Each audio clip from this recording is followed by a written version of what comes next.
Bonjour à tous, bienvenue sur les bonnes ondes, bienvenue sur notre communauté. J'espère que vous êtes en forme, j'espère que vous allez tous bien, je suis ravie d'être avec vous. N'hésitez pas à vous abonner à la chaîne, à actionner la cloche pour avoir les prochaines vidéos, à mettre un petit pouce en l'air si la vidéo vous a plu. Aujourd'hui, nous allons parler d'une chose très importante, qui est l'aspect technique du fonctionnement énergétique du corps humain. Aujourd'hui, nous allons parler du biochamp. Alors, le biochamp, c'est un terme scientifique employé en bioénergie quantique par les bioénergéticiens qui pratiquent l'inspection du biochamp pour que vous puissiez garder votre énergie vitale. Qu'est-ce que le biochamp ? Eh bien, comme je vous l'ai dit, c'est un terme utilisé pour décrire un champ énergétique qui entoure, pénètre et nourrit tout organisme vivant. Car toute matière est constituée d'atomes et chaque atome est constitué globalement et simplement d'un noyau et d'un électron qui tourne autour. Entre le noyau et l'électron existe du vide, qui en fait n'en est pas, puisqu'il s'agit d'ondes magnétiques. Votre corps étant constitué à 90% d'eau, et donc constitué de molécules, donc d'atomes, il est constitué donc d'un champ électromagnétique. Ce champ lui-même est constitué de vibrations des cellules de votre corps, en superposition et en interaction avec les vibrations externes, électromagnétiques et informationnelles extérieures. Il compose 99,9% de la totalité de votre corps physique ne représentant que 0,1% de vous. Ceci est valable pour tout corps existant dans la matière. Chaque corps vivant possède son biochamp, car chaque personne vivante possède des cellules qui absorbent et dégagent de l'énergie. Il est avec vous depuis votre naissance et il est donc fondamental pour votre survie.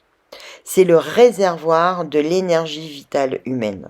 Il assure un bon fonctionnement de votre corps et de votre esprit. C'est un phénomène naturel qui vous protège contre l'agressivité et l'environnement, crée et soutient des conditions favorables pour votre santé et votre bien-être. Comment fonctionne le biochamp ? Comme votre biochamp est beaucoup plus grand que votre corps physique, c'est lui qui interagit le premier avec toutes les influences extérieures, visibles et invisibles. Aucun objet physique, ni virus, ni bactérie, ni poussière, ne peut atteindre le corps physique sans traverser votre biochamp. Aucun mot, aucune vue, aucune information ne peuvent atteindre votre cerveau sans être traités au préalable par votre biochamp. Le biochamp scanne, accepte et traite l'énergie de tout objet, toutes les influences invisibles et toutes les émotions qui vous concernent. Il change sa forme, son énergie, ses fréquences, selon les besoins d'une situation. De nos jours, nous sommes tous entourés par des facteurs, des objets, des émotions négatives qui apportent de l'énergie destructive. Pour protéger le corps contre l'énergie destructive, votre biochamp utilise son énergie. L'énergie du biochamp neutralise l'énergie destructive. Cette activité protectrice est naturelle pour votre biochamp, mais si les attaques énergétiques sont permanentes, le biochamp n'arrive pas à se reconstruire et à reprendre ses forces seul. Par la suite, il ne peut plus protéger votre corps physique, ne peut plus gérer les échanges énergétiques entre le physique et l'environnement. Donc, c'est la cause principale de toutes les maladies. Le corps physique n'a plus l'énergie qui le nourrit. Et au contraire, quand le biochamp est fort, le corps physique est toujours en état de prospérité, la santé est bonne, Vous êtes en pleine énergie vitale, pleine force. L'âge n'est pour vous que l'expérience. Vous développez vos talents et vous êtes content de vivre. Vous mordez la vie à pleines dents. Un fait important sur la relation entre le biochamp et votre corps physique est que les changements du biochamp précèdent toujours les changements de votre corps physique et de votre santé. Si vous voulez changer votre corps, commencez donc par changer votre biochamp. Changez l'énergie basse de la maladie par l'énergie haute de la santé et le corps commencera à améliorer la santé des organes. C'est logique, puisque si 99,9% de vous vibre la santé, les 0,1% de vous vont être obligés de se soumettre et de redevenir sains pour vibrer en résonance avec la plus grande partie. Chacun de nous est né avec cette source précieuse qu'est le biochamp. La personne qui a donc un biochamp fort ne tombera pas malade, elle se reconstruit très vite et sans effort en cas de problème. Notre biochamp contient, accumule et gère les réserves stratégiques de notre énergie vitale. Il faut vraiment en prendre conscience. Il est responsable de cette force vitale et de la vitesse avec laquelle les problèmes de santé vont apparaître ou disparaître. Tout simplement, il faut qu'il y ait de l'énergie dans le biochamp pour vous garantir une bonne santé. Donc nous allons rappeler les fonctions essentielles du biochamp. Il protège le corps contre les facteurs dangereux et invisibles. Il gère les échanges énergétiques entre le corps et l'environnement. Il nourrit les cellules du corps par l'énergie. Il protège et renforce aussi l'évolution spirituelle, car sans énergie vitale, l'énergie qui circule de haut en bas et de bas en haut, il n'y a pas de possibilité de spiritualité. De quoi se compose le biochamp? Eh bien, le biochamp, il est nécessaire que je vous explique en détail comment il est composé, de quoi il est composé pour que vous compreniez son fonctionnement. Le biochamp est composé d'un ensemble de couches appelées aussi corps subtils, qui eux sont reliés et en perpétuel échange avec les chakras de notre corps. Alors, nous allons donc tout d'abord parler des chakras. On dit souvent qu'il faut avoir des chakras ouverts, mais au fond, ça veut dire quoi? Pour commencer, les chakras sont situés dans notre corps énergétique. Proches et alignés le long de notre corps physique, ils forment une colonne lumineuse que l'on appelle aussi la colonne d'argent, qui part de la base de la colonne vertébrale jusqu'à la base de notre tête. On peut les comparer à de petites turbines, cylindres ou des roues tournant dans un sens et dans un autre. Chaque chakra a ses caractéristiques propres et correspond à une couleur, à un élément, à un organe d'action, à un organe sensoriel et à des fonctions physiques et émotionnelles très précises. Il arrive que lors de méditation, vous pouvez percevoir des couleurs de chakras qui sont un peu comme des formes mouvantes et qui vont en va-et-vient.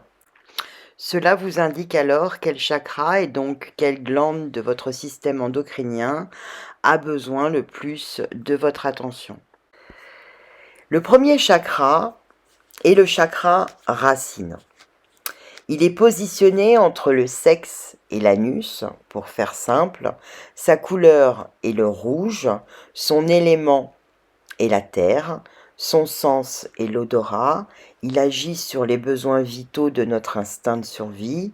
notre contact avec la terre, donc notre ancrage et notre vitalité. Il est le verbe être. Il est lié aux glandes sexuelles gonades, ainsi qu'aux organes vitaux des reins et de la vessie. Enfin, il est relié au système corporel de la colonne vertébrale, du squelette, de la lymphe, des jambes et des pieds. Le second chakra est le chakra sacré. Il est positionné entre les organes génitaux et le nombril. Sa couleur est le orange, son élément est l'eau, son sens est le goût, et il agit sur notre centre d'énergie, notre désir sexuel, notre créativité et notre enfant intérieur. Il est le verbe sentir, il est lié aux glandes surrénales, responsables de la gestion du stress, ainsi qu'au système de reproduction. Le troisième chakra est le chakra du plexus solaire. Il est positionné 4 doigts au-dessus du nombril. Sa couleur est le jaune. Son élément est le feu. Son sens est la vue. Il agit sur notre sens du pouvoir, notre volonté, notre confiance en nous. Il est notre principal centre émotionnel. Il est le verbe faire. Il est lié au pancréas qui joue un rôle important dans la digestion des aliments, ainsi qu'aux organes de l'estomac, du foie, de la rate et de l'appareil digestif. Enfin, il est relié au système corporel de la peau et des muscles. Le quatrième chakra est le chakra du cœur, positionné au milieu de la poitrine. Sa couleur est la couleur verte, son élément est l'air, son sens est le toucher, il agit sur notre capacité à aimer, à donner et à recevoir. Il est le verbe aimer, il est lié au thymus, qui joue un rôle très important dans la mise en place de la protection du système immunitaire chez l'enfant et l'adulte, ainsi qu'aux organes du cœur, du foie et des poumons. Enfin, il est relié au système cardiaque, pulmonaire, immunitaire et à la circulation sanguine. Le cinquième chakra est le chakra de la gorge. Positionné au bas de la gorge, sa couleur est le bleu, son élément est l'éther, son sens est l'ouïe, il agit sur notre habilité à communiquer et à nous exprimer, il est le verbe parler, il est lié à la thyroïde qui contrôle la vitesse à laquelle notre corps utilise l'énergie et fabrique des protéines, et qui contrôle aussi la sensibilité du corps aux autres hormones, ainsi qu'aux organes de la gorge, de la trachée, des bras et des mains. Le sixième chakra est le chakra du troisième œil, positionné au centre du front, juste entre les sourcils, un tout petit peu plus haut. Sa couleur est l'indigo, son élément est l'esprit. Son sens est l'intuition, il agit sur notre faculté intuitive et sur notre capacité à visualiser. Il est le centre, il est le verbe voir, il est lié à l'hypophyse ou la glande pituitaire qui réalise la liaison entre le système nerveux et le système endocrinien, ainsi qu'aux organes du cerveau, du nez, des oreilles et des yeux. Enfin, il est relié au système endocrinien et de la croissance. Le septième chakra est le chakra coronal, le chakra couronne, positionné au sommet de la tête, là où se trouvait la fontanelle lorsque nous étions bébés.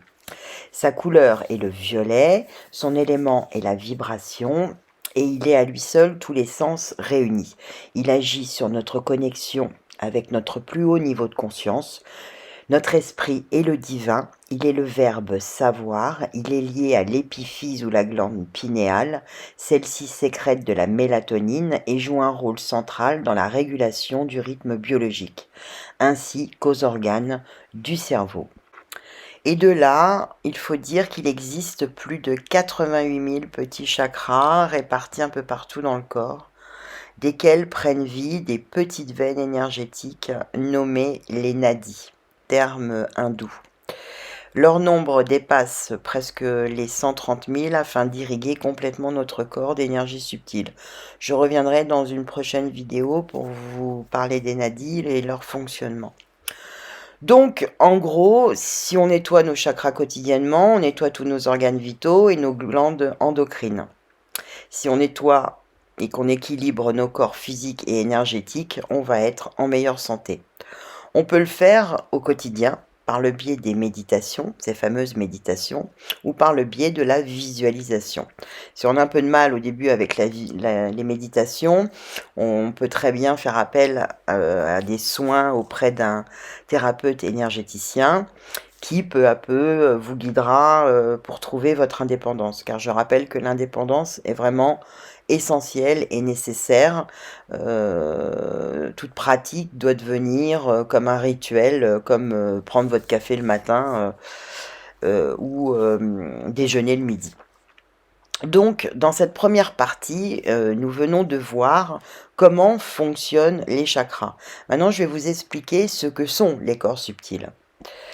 Alors, les corps subtils, eux, sont reliés et fonctionnent dans un échange constant avec les chakras, qui sont les moteurs et qui vont permettre que nos corps subtils et énergétiques émanent des vibrations. Les corps subtils sont représentés donc en couches successives, les unes au-dessus des autres, à la manière des poupées russes, imbriquées les unes dans les autres. Je vais vous présenter les 6 principaux qui se trouvent au-dessus de notre corps physique. Donc avec le corps physique, ça fait 7, bien qu'il y en ait beaucoup plus. Le 8e corps subtil est le corps christique. Et le 13e est le corps du moi suprême, du double quantique. Et avec la pratique du Laoshi 13e octave, nous pouvons arriver à cette puissance vibratoire. Donc ce soin est très puissant et je vous le recommande, je le pratique, n'hésitez pas à me contacter si vous désirez le faire. Grâce à ces 6 principaux corps subtils, déjà, on peut évaluer votre aura, et c'est grâce à ces corps subtils que votre corps peut vivre et exister. Tout ce qui existe dans le monde de la matière existe dans le monde subtil. Ce que l'homme voit n'est qu'une partie infime de sa réalité, au même titre que la partie invisible de l'iceberg est infiniment plus grande. Alors, voyons ça. Tout d'abord, notre premier corps subtil est donc notre corps physique. C'est notre véhicule et c'est celui qui nous permet d'agir dans la matière et d'être dans l'action, de vivre notre incarnation. Il est relié à notre chakra racine et ce corps-là ne peut exister s'il ne reçoit l'énergie des autres corps subtils comme on l'a vu précédemment. Notre deuxième corps subtil est le corps éthérique. Il apporte toute l'énergie dont nous avons besoin. C'est un véritable carburant pour notre corps physique. Il est relié au chakra sacré. C'est notre dernier filtre avant de tomber malade, avant que la maladie ne touche le corps physique. On peut dire que c'est la dernière protection avant la maladie. Notre troisième corps subtil est le corps astral. Ce corps est relié aux émotions, donc au chakra du plexus solaire, qui est un petit peu le cœur justement de toutes nos émotions. C'est le corps émotionnel qui nous permet vraiment de tout ressentir en termes d'émotions et c'est celui qui va retenir toutes nos mémoires depuis notre naissance, que ce soit les blessures, les drames, les joies, les plaisirs. En fait, tout se charge en lui et plus il est chargé d'émotions négatives, plus il va s'alourdir. Donc c'est aussi un des corps les plus importants à soigner lorsqu'on fait un soin énergétique pour pouvoir guérir notre corps physique. Car comme je l'ai dit dans d'autres vidéos, on a tous des troubles qui sont liés justement à nos émotions. Et on peut dire aussi que ce corps nous sert à nous déplacer dans les dimensions lorsqu'on fait des sorties hors du corps en voyage astral. Le quatrième corps subtil est le corps mental. Celui-ci est relié à nos pensées et à notre chakra du cœur. Il est divisé en 2 parties. le corps mental supérieur et le corps mental inférieur. Le corps mental supérieur est celui qui va recevoir les idées, on va dire, de l'univers, qui va nous mettre en rapport avec notre moi supérieur ou notre double quantique. J'y reviendrai donc dans une prochaine vidéo, qui va le retranscrire, qui va retranscrire toutes ces idées, tout ce rapport à son soi supérieur, à notre cerveau. Il représente aussi le corps mental inférieur. Le corps mental inférieur, c'est celui qui rumine. Notre mental relié à notre ego. Enfin, ce corps mental inférieur est celui qui retient aussi notre enfant intérieur et les peurs de notre enfance et de nos vies passées. Le cinquième corps est le corps causal. C'est notre corps subtil qui retient toutes les mémoires de nos vies passées et de nos vies karmiques. Il est relié au chakra de la gorge et c'est un petit peu le corps de notre âme. Donc c'est un de nos corps les plus fragiles. Le sixième corps subtil est le corps bouddhique. C'est celui qui permet d'être en connexion avec notre moi supérieur et notre intuition. Il est relié directement au chakra du troisième œil. Et pour finir, notre septième corps subtil est le corps atmique, qui est relié à la sagesse et à notre chakra coronal. Ce corps-là, c'est vraiment l'essence même de notre joie et de notre part divine. Il est vraiment relié à notre conscience supérieure et il nous permet d'atteindre l'illumination divine. Donc ce que l'on peut comprendre avec tout ça, c'est que nous, êtres humains, nous sommes donc avant tout des êtres énergétiques, animés de vibrations, et cela vaut pour tous les êtres vivants sur la Terre. D'après de nombreuses recherches faites dans l'énergétique, que ce soit au niveau des énergéticiens, géobiologistes ou des études faites en labo, les animaux et les végétaux et les minéraux ont également des corps énergétiques. On a vu que les êtres humains en possèdent 7, y compris leur corps physique. Les animaux, eux, en possèdent 3 de plus. Ils possèdent un corps donc physique, un corps éthérique et un corps astral et un léger corps mental. Les végétaux et les minéraux, eux, en possèdent 2 de plus, un corps éthérique et un corps légèrement astral. Plus on va avoir de corps subtils, plus notre taux vibratoire va être élevé, parce que nos corps énergétiques possèdent leur propre vibration et leur propre utilité. Concernant le taux vibratoire, je ferai une vidéo aussi dessus. Donc aujourd'hui, nous avons vu que les êtres vivants sur Terre possèdent des chakras et des corps subtils essentiels au fonctionnement de leur corps. En tant que bioénergéticienne, je donne des soins de Reiki, en tant que maître Reiki et maître Laoshi, 13e octave. Je donne des soins en Reiki Kundalini, qui réaligne tous les chakras de votre corps et donc qui réaligne l'énergie vitale de votre corps physique. Je donne des soins en Reiki Shambhala, qui réaligne vos chakras et soigne vos corps subtils, donc l'ensemble de votre aura. Et je donne des soins en Laoshi 13e octave, ce soin très puissant qui donc vous fait partir jusqu'à votre moi suprême, on va dire, dans le quantique, et qui permet d'atteindre votre double quantique, de se mettre en relation et en symbiose avec votre double quantique, dont je ferai la prochaine vidéo sur YouTube incessamment sous peu pour vous expliquer ce qu'est le double quantique. Voilà, donc j'espère que tous ces renseignements, je sais que c'est beaucoup d'informations, j'espère que j'ai été assez claire, j'espère que vous avez tout bien compris. N'hésitez pas à me contacter si vous désirez des renseignements, je me ferai un plaisir de vous les donner. En attendant, prenez soin de vous, je vous souhaite le meilleur, je vous aime et je vous dis à bientôt pour de prochaines vidéos. Bye bye.